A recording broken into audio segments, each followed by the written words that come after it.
Oke, kita mulai ya. Ada sebuah gelombang besar yang siap menghantam pasar modal kita. Namanya aturan free float 15% dari OJK. Dan ini bukan sekedar aturan biasa loh. Ini adalah sebuah perubahan fundamental yang bakal benar-benar menguji kekuatan pasar kita dalam 3 tahun mendatang. Halo para investor saham di channel Wawasan Cerdas. Senang sekali bisa ketemu lagi untuk membedah isu yang super penting ini bareng kalian semua. Langsung aja ke inti masalahnya. Akan ada suplai saham baru dalam jumlah yang, ya pun masif banget, yang bakal segera membanjiri bursa. Ini langsung memunculkan satu pertanyaan paling krusial. Siapa yang bakal nyerap semua saham ini? Siapa yang punya dana untuk beli? Nah, untuk menjawabnya, kita harus lihat angkanya. Dan jujur aja, matematika di balik aturan ini tuh cukup bikin kaget. Yuk, kita bedah bareng-bareng datanya. Jadi gini, ini bukan cuma masalah 1 atau 2 emiten aja. Bayangin, ada lebih dari 200 perusahaan yang saham publiknya saat ini masih di bawah 15%. Artinya apa? Skala masalahnya ini luas banget, menyentuh banyak sekali saham di portofolio kita. Nah, sekarang coba lihat angka ini. 95,14 triliun rupiah. Itu adalah jumlah uang tunai yang dibutuhkan pasar hanya untuk menyerap saham tambahan dari 9 perusahaan raksasa saja. Saya ulangi ya, 95 triliun. Ini angka yang gede banget, setara dengan anggaran proyek-proyek infrastruktur raksasa. Angka 95 triliun tadi itu bukan angka ngawang-ngawang ya, kita pecah lagi. Lihat, untuk Barito Renewables atau brand saja butuh hampir 29 triliun. Chandra Asri, TPA, butuh 26,5 triliun.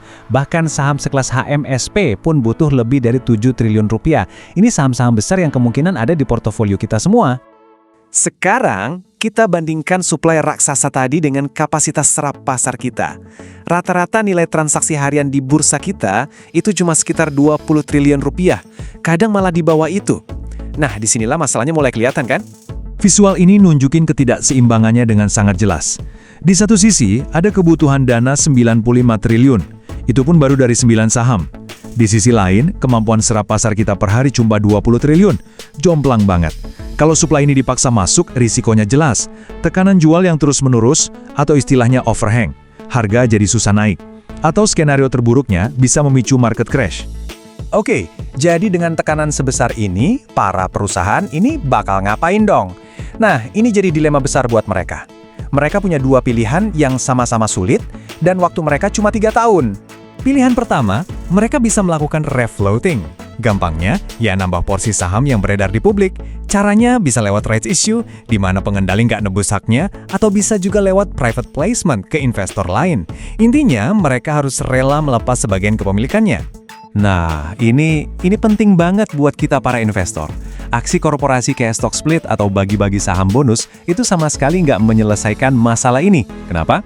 Ya karena aksi itu cuma mecah jumlah lembar sahamnya aja, tapi persentase kepemilikan publiknya nggak berubah. Jadi jangan sampai terkecoh ya. Terus pilihan kedua apa? Yaitu delisting, keluar dari bursa. Opsi delisting ini biasanya dipilih kalau perusahaan merasa harga sahamnya di pasar itu kemurahan. Mereka bakal melakukan tender offer buat beli lagi saham publik. Tapi hati-hati, ini risikonya nyata banget buat kita. Kalau kita menolak tawaran itu dan perusahaannya berhasil go private, ya sudah, dana kita bisa benar-benar kekunci di perusahaan tertutup itu selamanya, nggak bisa dijual lagi. Dengan kebutuhan dana sebesar 95 triliun rupiah, pasar retail jelas nggak akan sanggup, bisa berdarah-darah. Terus, siapa dong yang bisa jadi pahlawannya? Nah, disinilah satu nama muncul sebagai solusi potensial, yaitu Danantara. Buat yang belum tahu, Danantara ini adalah lembaga pengelola dana milik negara. Logikanya kan sederhana, daripada pasar retail yang jadi korban, mendingan Danantara masuk sebagai standby buyer atau pembeli siaga yang menyerap semua kelebihan suplai saham ini. Tapi ternyata nggak segampang itu. Disinilah muncul paradoks hukum yang menarik banget. Kalau Danantara beli sahamnya langsung, status kepemilikannya itu dianggap sebagai milik pemerintah atau pengendali. Dan menurut aturan, itu tidak dihitung sebagai free float publik. Jadi solusi yang kelihatannya gampang ini ternyata mentok di aturan. Terus gimana dong solusinya? Lewat sebuah mekanisme yang cerdas banget, namanya perisai tidak langsung. Gini cara kerjanya. 1. Danantara nggak beli sahamnya, tapi dia taruh uangnya di reksadana. 2. Reksadana inilah yang kemudian bertugas belanja saham-saham tadi. Dan yang ketiga, karena sekarang sahamnya dimiliki oleh reksadana, secara hukum, saham itu dihitung sebagai milik publik. Cerdas kan? Masalahnya selesai. Jadi, apa artinya semua ini buat kita para investor? Aturan ini tuh bisa diibaratkan kayak minum obat pahit. Rasanya nggak enak sekarang, tapi tujuannya untuk kesehatan pasar kita dalam jangka panjang. Jadi, poin utamanya ini.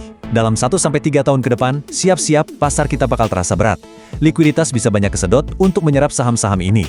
Tapi kalau kita lihat lebih jauh, manfaat jangka panjangnya luar biasa. Bursa kita akan jadi lebih kredibel, basis investornya lebih luas, dan yang penting, bobot indeks Indonesia di mata investor asing bakal naik. Jadi, pesan utamanya untuk kita semua adalah, masa transisi ini bukan waktunya untuk panik. Justru sebaliknya, ini adalah waktunya untuk menjadi investor yang jauh lebih cermat. Kita harus jeli mengamati mana emiten yang serius mau patuh aturan, dan mana yang kira-kira bakal ambil jalan pintas untuk delisting. Tapi analisis kita belum selesai sampai di sini. Peluang terbesar mungkin justru ada pada saham-saham dividen bagus yang sekarang terpaksa dijual murah ke pasar. Dan itulah yang akan kita kupas tuntas di segmen berikutnya. Jadi, bersambung ke segmen 2, kita akan bahas mendalam strategi Danantara dan daftar saham-saham dividen potensial yang bisa jadi target operasi mereka. Sampai jumpa di sana! Oke, kita lanjut lagi ya. Di pembahasan sebelumnya, kita kan udah lihat tuh, ada lubang raksasa sebesar 95 triliun rupiah di pasar saham kita. Nah, pertanyaannya sekarang, bisa nggak sih sebuah lembaga negara namanya Danantara atau Badan Pengelola Investasi Daya Anagata Nusantara jadi pahlawan penyelamat? Dan yang lebih penting lagi, gimana caranya mereka bisa nyelamatin pasar tanpa malah nabrak aturan mainnya sendiri? Yuk, kita bongkar bareng-bareng strateginya. Nah, ingat kan angka ini? Lebih dari 95 triliun rupiah. Gede banget. Ini tuh dana segar yang dibutuhin cuma buat nyerap saham dari 9 perusahaan gede doang, biar mereka bisa patuh sama aturan free float 15%. Kebayangkan skalanya sebesar apa? Nah, dari sini muncul teka-teki utamanya.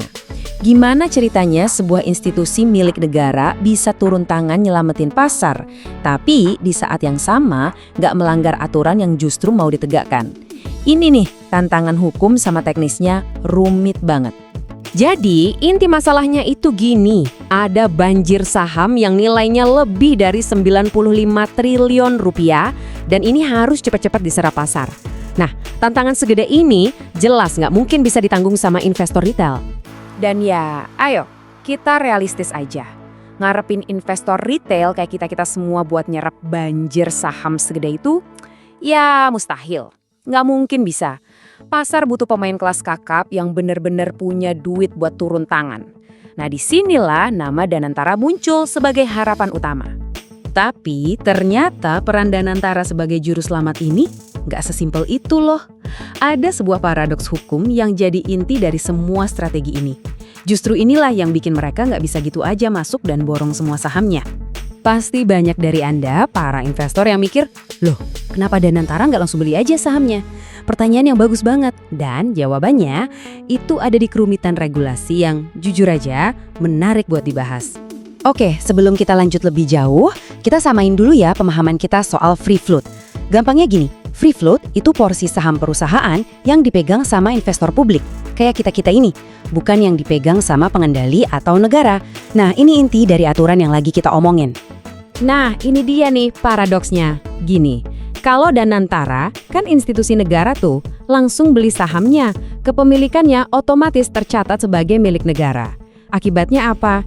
Ya, saham itu secara hukum nggak dihitung sebagai free float publik. Jadi masalahnya ya nggak selesai-selesai dong, cuma pindah kantong aja. Terus solusinya gimana dong? Nah, disinilah para arsiteknya ngeluarin jurus cerdas. Namanya strategi indirect shield atau perisai nggak langsung. Ini cara yang brilian banget buat ngakalin teka-teki hukum tadi. Cara kerjanya tuh pinter banget, cuma 3 langkah. Pertama, Danantara nyuntikin modal ke sebuah manajer investasi atau gampangnya ke reksadana. Kedua, reksadana inilah yang maju buat beli saham-saham itu di pasar. Dan yang ketiga, ini kuncinya. Pas dicatat di bursa, kepemilikan saham itu statusnya jadi milik publik. Keren kan? Syarat free float 15% langsung terpenuhi secara legal. Problem solved. Oke, kita udah tahu caranya. Sekarang, kita pindah ke pertanyaan selanjutnya, yang nggak kalah penting. Saham apa aja sih yang bakal dibeli? Nah, dari analisis yang ada, targetnya tuh kayak dibagi jadi 2 keranjang belanja utama. Masing-masing punya tujuan yang beda. Di keranjang pertama, ada yang namanya The Giants. Ini isinya saham-saham raksasa, market cap-nya gede banget. Tujuannya apa? Buat ngedongkrak bobot indeks. Nah, di keranjang kedua ada The Cash Cows. Ini isinya saham-saham yang rajin bagi dividen. Fokusnya ya buat ngasilin duit, arus kas yang stabil buat Danatara. Jadi, dua strategi, dua tujuan yang beda, tapi sama-sama penting. Nah, yang paling keren dari strategi The Giants ini itu efek dominonya. Bayangin ya, pas Danantara lewat reksadana mulai beli saham kayak Brand atau TPIA, free float mereka kan jadi naik tuh. Otomatis, bobot mereka di indeks-indeks penting kayak IHSG, LQ45, sampai MSCI juga ikut naik. Hasilnya, ini kayak maksa dana-dana pasif, baik lokal maupun global, buat ikutan beli juga. Jadilah gelombang permintaan baru yang akhirnya bantu harga sahamnya stabil. Cerdas banget kan? Nah, buat keranjang yang kedua, The Cash Cows. Logikanya lebih simple, tapi jitu banget. Buat Danantara, beli saham-saham kayak gini tuh ibaratnya kayak beli sapi perah buat portofolio negara. Sekali dayung, 2-3 pulau terlampaui, mereka bantu emitennya patuh aturan, di saat yang sama mereka juga dapat pemasukan dividen tahunan yang gede. Win-win solution. Dan coba deh lihat beberapa target potensialnya. Ini bikin ngiler loh. Kita lihat, ada BNGA, yield dividennya 8,31%. Ada juga GEMS, 7,69%. Bahkan HMSP, yang butuh dana serapan super gede, tetap nawarin yield di atas 6%. Ini semua target-target yang secara fundamental, wah, masuk akal banget buat dikoleksi. Sekarang, ada satu kepingan puzzle terakhir yang perannya krusial banget, terutama dalam eksekusi di lapangannya. Mereka ini bisa dibilang penjaga gawang resminya pasar, yaitu para liquidity provider. Liquidity provider, atau kalau di pasar kita sering dengernya bandar resmi, ini adalah pihak yang tugasnya itu mastiin pasar tetap stabil. Mereka selalu siap sedia, mau beli atau jual aset tertentu, tujuannya biar harga nggak loncat-loncat liar. Peran mereka di sini, wah, penting banget. Gampangnya gini, para LP ini tugasnya jadi penjaga gawang volatilitas. Jadi, pas emiten ngelempar banyak saham ke pasar, merekalah yang siap nangkep, biar harganya nggak langsung anjlok. Coba bayangin, tanpa mereka, yang kemungkinan besar dananya juga dari Danantara, banjir saham dari ratusan perusahaan ini bisa-bisa bikin pasar kita rontok. Oke, kita udah bongkar semua nih. Rencananya, paradoksnya, saham-saham targetnya, sampai siapa penjaga gawangnya. Sekarang pertanyaan paling penting buat kita semua. Apa artinya ini semua buat Anda, para investor retail? Nah, jawaban untuk pertanyaan itu bakal kita kupas tuntas di segmen selanjutnya. Kita bakal bahas strategi pamungkas buat investor retail ngadepin situasi ini. Kapan sih waktu yang pas buat masuk? Dan kapan kita harus waspada sama resiko delisting? Jadi jangan kemana-mana ya, pastikan Anda nggak ketinggalan bagian paling penting ini. Oke, setelah di pembahasan sebelumnya, kita bedah tuntas soal gelombang suplai saham baru dan gimana peran Danantara. Sekarang tiba saatnya kita jawab pertanyaan yang paling penting buat portofolio Anda. Terus, kita sebagai investor retail harus gimana dong? Nah, aturan free float baru dari OJK ini emang kelihatannya bikin pusing, tapi percaya deh, di balik tantangan ini ada peluang. Yuk kita susun bareng-bareng peta jalannya. Oke, ini dia agenda kita. Kita bakal mulai dari aturannya dulu. Terus, lihat efek jangka pendeknya yang kayak obat pahit. Kita juga bakal bahas soal resiko di listing dan jaring pengamannya. Baru deh kita cari peluang emas di saham dividen. Terakhir, kita rangkum semuanya jadi rencana aksi yang jelas buat Anda. Langsung aja kita mulai ya. Kita masuk ke bagian pertama, aturan dan pertanyaan besarnya. Intinya tuh simpel banget. OJK sekarang mewajibkan semua perusahaan di bursa harus punya minimal 15% saham yang bisa diperjualbelikan secara bebas oleh publik. Aturan sederhana ini langsung memicu satu pertanyaan raksasa buat kita semua. Dan pertanyaan raksasanya adalah, di tengah potensi banjir saham baru ini, dan dengan adanya Danantara yang siap nyerok, langkah paling konkret buat kita, investor retail, itu apa? Nah, ini dia inti dari seluruh pembahasan kita kali ini. Oke, kita lanjut ke bagian kedua. Kita harus ngomong apa adanya ya. Kebijakan ini tuh ibarat obat pahit. Rasanya emang gak enak di awal, tapi tujuannya baik kok, yaitu buat kesehatan pasar saham kita dalam jangka panjang. Jadi, apa sih maksudnya obat pahit ini? Gampangnya gini, bakal ada tekanan jual yang besar-besaran. Coba bayangin, banyak banget perusahaan yang terpaksa harus jual sahamnya ke pasar biar aturannya terpenuhi. Nah, ini bakal menciptakan gelombang pasokan saham yang ya ampun luar biasa besar. Seberapa besar sih gelombangnya? Coba deh lihat angka ini, 95 triliun rupiah. Gila kan? Dan perlu diingat loh, ini tuh baru estimasi awal buat menyerap sebagian kecil saham aja. Angka ini nunjukin betapa derasnya dana yang dibutuhkan pasar, yang bisa bikin harga saham jadi susah naik karena kebanyakan yang jual. Istilah kerennya, efek overhang. Nah, disinilah letak dilemanya. Di satu sisi, risiko jangka pendeknya itu nyata banget. IHSG bisa aja tertekan. Tapi di sisi lain, tujuan jangka panjangnya itu mulia banget. Pasar yang lebih kredibel, nggak gampang digoreng, dan ujung-ujungnya bisa naikin pamor Indonesia di mata investor global. Selanjutnya, kita perlu ngomongin skenario terburuknya. Ancaman delisting. Tenang dulu. Ini bukan buat nakut-nakutin. Justru sebaliknya. Anda harus tahu kalau ada mekanisme perlindungan yang penting banget buat investor retail. Gini alurnya, kalau ada perusahaan yang bandel. Pertama, setelah 3 tahun mereka gagal penuhi aturan. Kedua, sahamnya bakal digembok atau disuspensi. Ketiga, kalau masih ngeyel juga, ya bakal di-delisting paksa. Nah, poin nomor 4 ini nih yang jadi penyelamat kita. Ini dia jaring pengaman kita, tender offer wajib. Jadi, perusahaan yang mau di-listing itu secara hukum wajib membeli kembali saham Anda. Dan harganya? Biasanya malah di harga premium, yaitu rata-rata harga 90 hari terakhir. Jadi, modal kita nggak akan hilang gitu aja. Aman. Oke, cukup ya bicara soal risikonya. Sekarang, kita masuk ke bagian yang paling seru. Di mana peluangnya? Di tengah semua ketidakpastian ini, ada satu area yang sinarnya paling terang. Kenapa kita harus fokus ke saham dividen? Logikanya simpel banget. Institusi raksasa kayak Danantara itu kan butuh cash flow yang stabil, butuh pemasukan rutin. Nah, dapatnya dari mana? Ya dari dividen. Makanya perusahaan-perusahaan sehat yang royal bagi dividen itu bakal jadi target utama mereka. Efeknya, harganya berpotensi lebih stabil di tengah badai. Biar lebih kebayang, kita lihat beberapa contoh ya. Tapi ingat, ini bukan rekomendasi beli loh ya, cuma buat ilustrasi aja. Misalnya BNGA.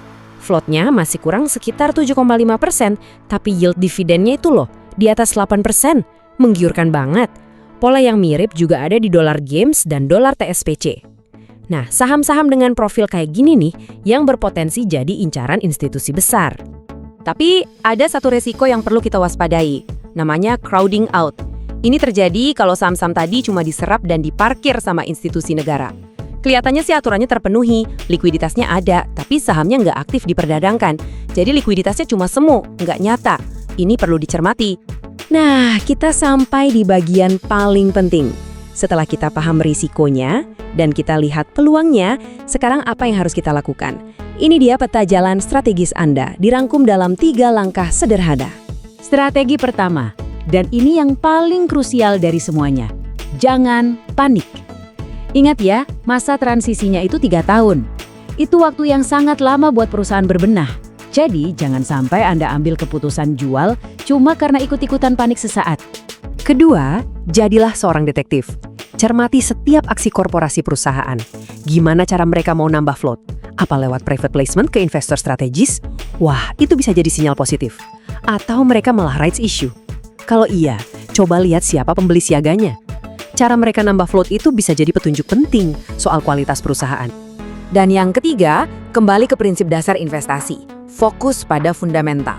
Saat pasar lagi gonjang-ganjing kayak gini, perusahaan yang labanya nyata, yang bisnisnya bertumbuh, dan yang rajin bagi-bagi dividen, itu ibarat mercusuar di tengah badai. Mereka adalah pilihan yang paling aman. Jadi, ingatlah ini baik-baik. Gejolak pasar yang mungkin akan datang ini bukanlah sesuatu yang perlu ditakuti. Justru sebaliknya, ini adalah sebuah momen, sebuah kesempatan bagi investor yang cerdas untuk mengakumulasi aset-aset berkualitas yang harganya mungkin lagi didiskon cuma karena sentimen sesarat. Terakhir, sebagai penutup, penting banget buat kami tegaskan kalau semua pembahasan ini tujuannya murni untuk edukasi ya. Ini bukan ajakan untuk menjual atau membeli saham tertentu. Setiap keputusan investasi adalah dan akan selalu menjadi tanggung jawab penuh Anda masing-masing.